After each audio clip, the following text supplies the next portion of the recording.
10-year note Treasury yields close out the week at 460, slightly lower from yesterday's close, making that 3 consecutive days we've seen down moves in 10-year note yield.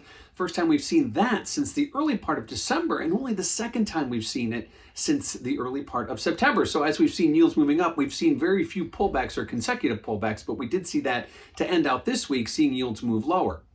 Now, after last week's stronger than expected non-farm payroll number, yields went higher. This week, we saw them reverse lower on lower inflation, as well as some dovish comments from Fed speakers. So kind of a double hit this week, as we saw inflation come in lower, as well as we got some dovish comments from Fed Governor Waller and others.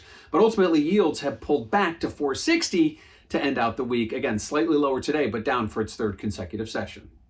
Now, what does this mean for volatility? Well, check out that CVOL index over at cmegroup.com. You'll see that volatility has continued to gradually resumed higher. We saw a few down days earlier in the week, but ultimately volatility has been creeping higher on the day and higher on the week, despite the fact that yields are moving lower. Lastly, let's talk about what we have next week. Next week, we do have a U.S. holiday on Monday, along with the new presidential administration inauguration.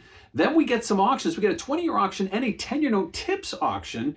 And then let's not forget that we are entering into the blackout period. No Fed speakers between now and the end of January as they enter into that blackout period ahead of January FOMC.